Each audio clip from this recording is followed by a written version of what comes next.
Здравейте, пичове, аз съм PC Config и днес ще ви представя компютърна конфигурация с бюджет около 1300-1400 лева.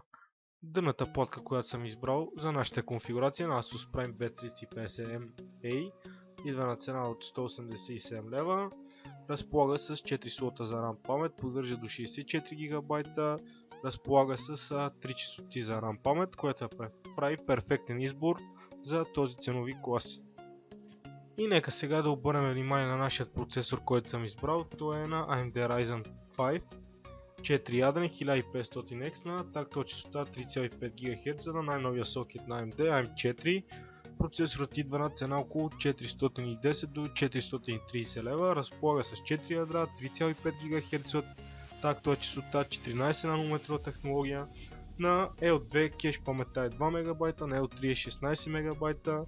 Просто AMD си спазиха сроковете за пускане на 5-та серия на процесорите и това според мен е един много надежден и бърз процесор, който от този ценови клас ще се справя перфектно с рендване на игри, с стримване и дори може да играете без проблеми на новите заглавия с този процесор. Просто чудесен процесор. RAM паметта, която съм избрал на GoodRAM 8 ГБ DDR4 на 2666 МHz.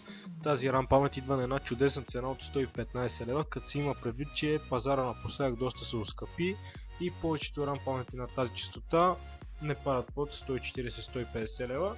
А знаете, колкото по-големи са мегахерците на RAM паметта, толкова по-бързо работи тя. И също така при AMD процесорите FPS-а драстично се увеличава при по-висока честота на RAM паметта, така че тази RAM памет ще ни е в голям плюс за нашата конфигурация. Хард дискът, на който ще съхраняваме нашите файлове на Western Digital Caviar Bull 1 TB с 64 МБ на SATA 3. Идва на цена от 98 лева и го прави перфектен при избор на хард диск от този ценови клас. Захранването, което съм избрал е на Segotep GTR 550 550W захранване на Segotep.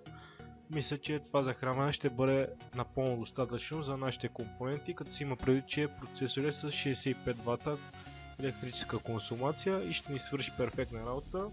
Също така това захранване не е за подценяване, нищо че е Segotep и мисля, че ще захрани без проблеми нашите компоненти.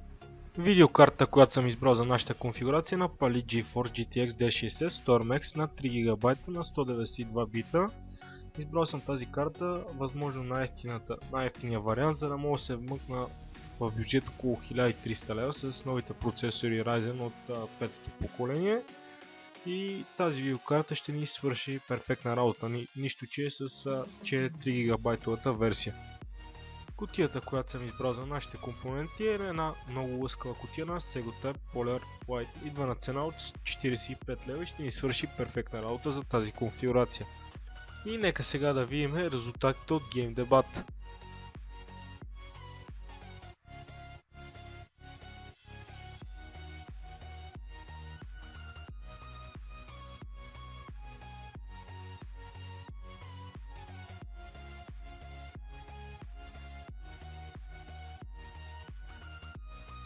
Ако искате да качам още такива подобни видеа с примерни и бюджетни конфигурации, напишете коментар под видеото и разбира се, ако ви е харесало самото видео, палец нагоре!